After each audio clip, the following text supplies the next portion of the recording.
Hi everyone, Nigel Saunders here. Welcome to part 10 of making miniature bonsai pots. Yesterday I started two small pots, a drum style pot and another one that I'm not sure what it'll look like in the end. So today I'll continue working away at these two new pots. Alright, let's begin the work today. So there's the two pots I was working on, an oval shape and my sort of oval shaped drum pot. And this is my leftover clay from where I hollowed them out so I can make a third pot out of that piece of clay. So I'm working away at the feet, just reducing the bottom to get them to the right height. And then from above I've got to make sure all the feet look the same. This one's a little thick.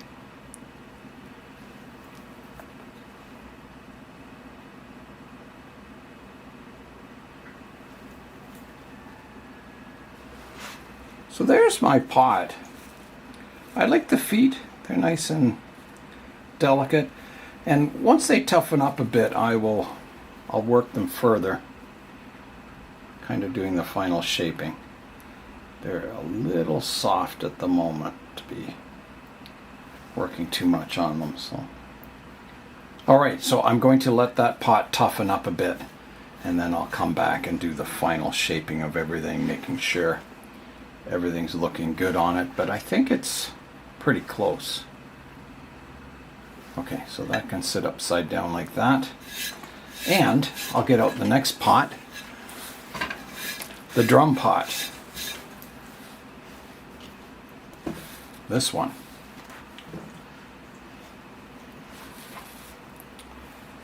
Okay, so I kind of had it roughly shaped out. Very roughly shaped. So these drum shaped pots, you can have, any shape on the sides. They can be flat or they can be rounded.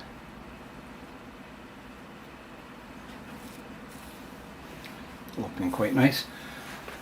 Okay, let me check my oval shape from above, make sure that's in the right ballpark. And check it from below, which is maybe a more important view. That's not too bad.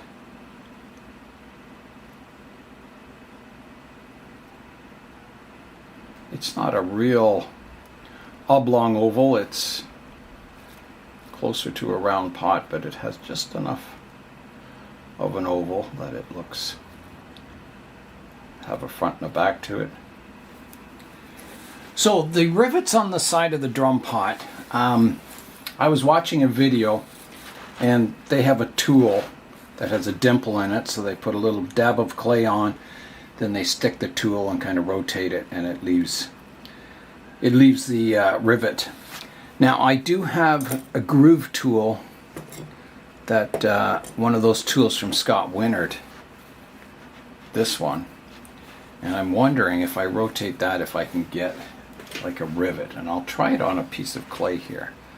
So if I stick the tool in like this and rotate it, I might get a rivet. If I can rotate it properly. Let me try it again.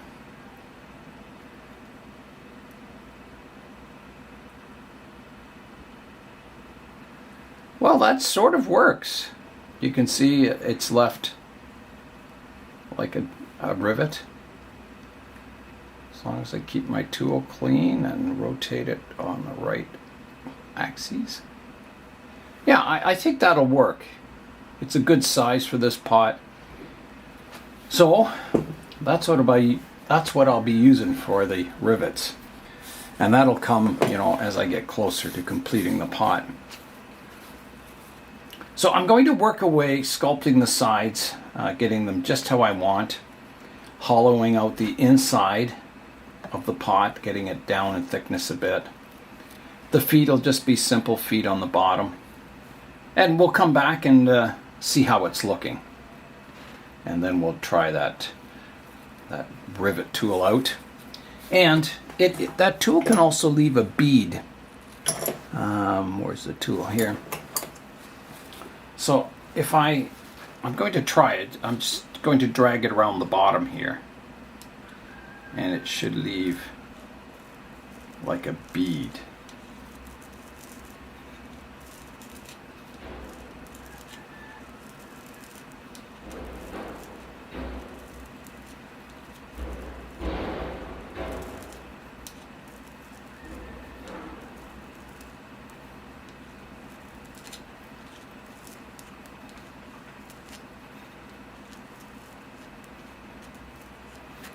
So there it is. So you can see on the bottom of the pot it's got a beautiful lip, or a beautiful bead. So that's awesome. I can try that top and bottom. So I can come here and do a bead on the top, and I think it'll make the pot look really, really professional and sharp looking.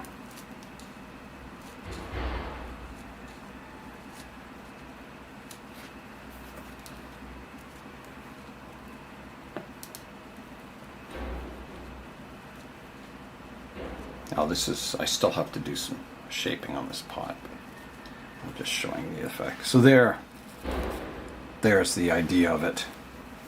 So you get a nice bead on the top, a nice bead on the bottom, and then the rivets around the side. Should look quite sharp.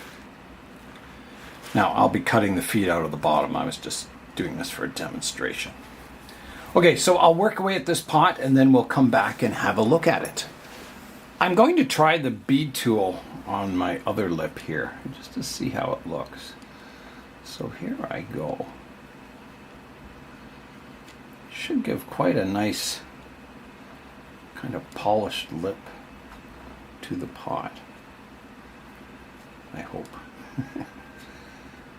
I think it'll help make the pots look very miniature with precise lip details.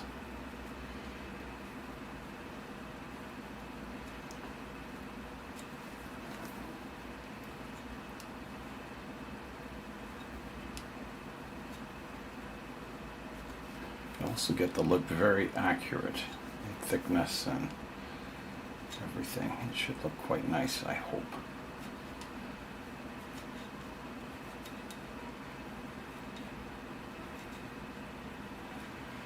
Okay, so there's the lip.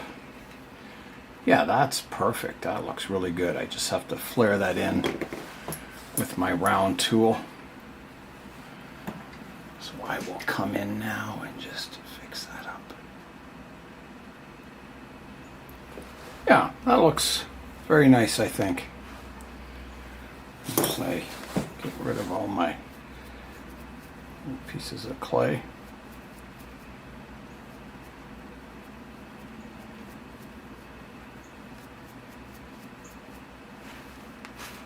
Yeah, I think it'll make it's a nice size lip, very miniature looking.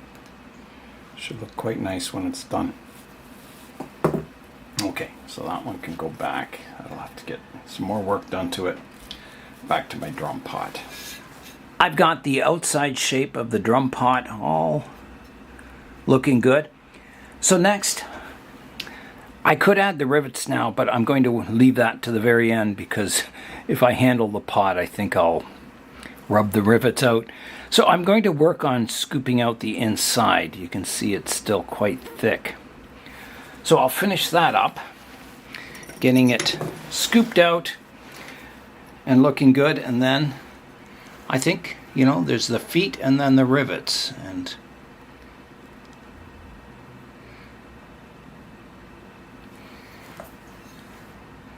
which should be interesting doing those rivets. Hopefully they'll turn out okay, but you never know. Again, these miniature pots, you don't want them looking heavy and thick. You want nice thin walls.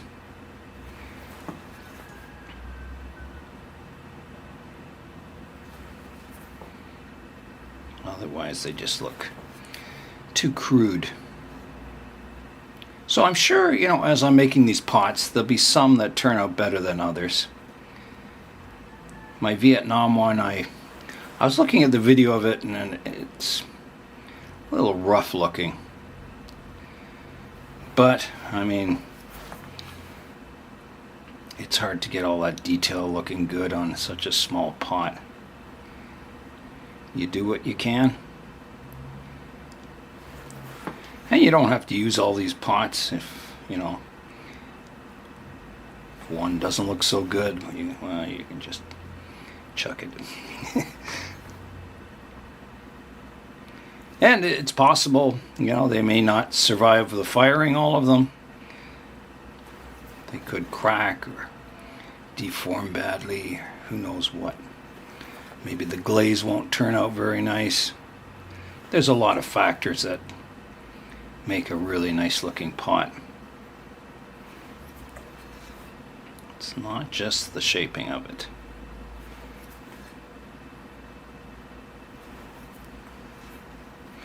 Now, I'm always checking my oval shape from above, keeping my contours looking good. Okay, so I've got the edge thin nicely. I can definitely go deeper with the bottom of the pot. And I'll have to think about the feet now. So I think I'm going to cut the feet out of this bead, and that'll be the feet. So I'll lay those out and then just remove the material in the middle, and I should have some nice looking feet on the bottom. So again, I'll come in and mark the feet. So I think one right about here and here, here,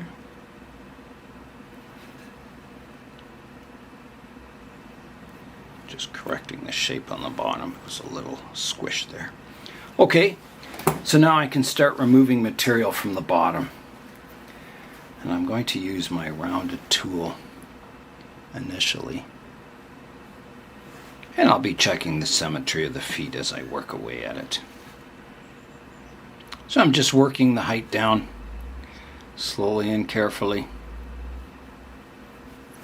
And I'll be taking it down, leaving the feet, but I'll take the rest right down to the bottom of that bead I put in.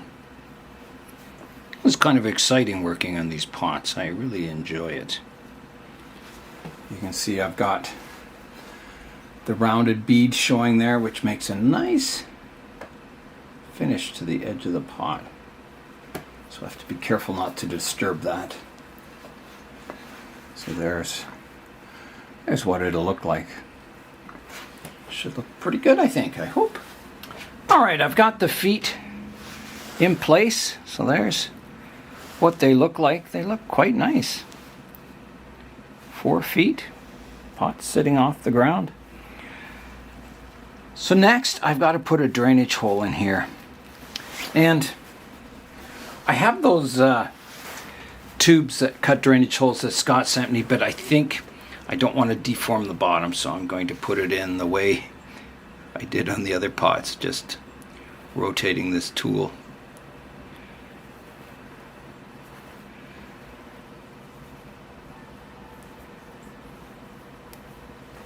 And putting my drainage hole in that way. Making sure it's centered. It's a little off center there.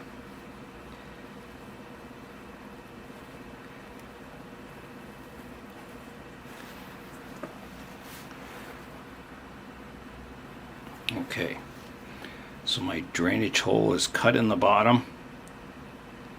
Just clean it up a bit. Like that. It's in the bottom. So now I can get my depth down to the correct thickness from the inside here. Now that I can see how thick the bottom of the pot is. This pot will hold quite a bit of soil, actually. It's got a good... It's not a bad size.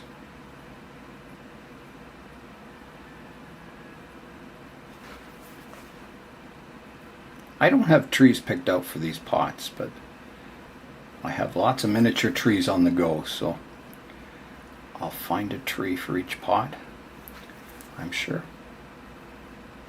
If not, you can always grow new ones from seeds or cuttings. So a little cleanup to do on the pot, and then I can put in my rivets. Now I'm thinking of running a bead around the bottom. So I'll get my bead tool. And I don't know how this will work, but I want to run a bead around the bottom of the pot here. And I hope it turns out okay. I'm trying to do this with a steady hand. But you can see the effect. So I'm going to work away at that, and then we'll come back and we'll put in the rivets on this pot. Okay, I've got my bead looking quite reasonable. So next is the rivets. And I can either make a single row or a double row. I'm thinking a double row would look better, maybe. I don't know. Let me think about it. I'm going to try one row of rivets around the top, and if they go well, maybe I'll add a second row to the bottom or an offset row to the top. I thought about using that tool, the bead making tool, and I don't think it'll work very well. I was trying it out on a piece of scrap, and I think it's just too random. So I'm going to try the end of a ballpoint pen. I don't know if that'll look any good. Let me try it on a scrap piece here. So I have a scrap piece of clay here, and I'll just try, see what it does. So it leaves a pattern, which I don't know if that looks like a rivet or not. I don't know. I'm thinking on this pot it's going to make it look worse, having that pattern around it. I think I'm going to have to make a tool. What they do on the bigger pots is they put a little ball of clay, and then they use a tool and they press the clay in, and it leaves a dimple shape. I don't have a tool like that, so I think I'm going to have to either get one or make one. So I think this pot will just be smooth sides. I don't want to mess it up by putting those circles around it. I think it'll just make it look cheap. So I'll just work on refining this pot. It's getting close to completion. I just need to fix my edges up, and yeah, I think that'll be it for this pot. I think it's getting pretty close to where I want it to be.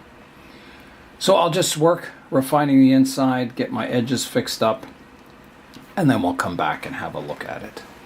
Here's a look at my oval pot, which was to be a drum pot. So I signed it on the bottom. Let's look at it. So I think it turned out quite nice. It's a nice little pot. Yeah. So on to the next one. Okay, I'll work away on this pot. I've got to finish the feet and do some final shaping just to smooth it out, and carve out the inside, put a drainage hole in, and sign it. So I don't think there's a lot of work to go on this pot, just truing it up. So I'll work away at it, and then we'll come back and have a look and see how it turns out. My little oval shaped pot is finished. It turned out quite nice. I really like it. You can see the size of it. It's very small, but it turned out nice. It's quite precise.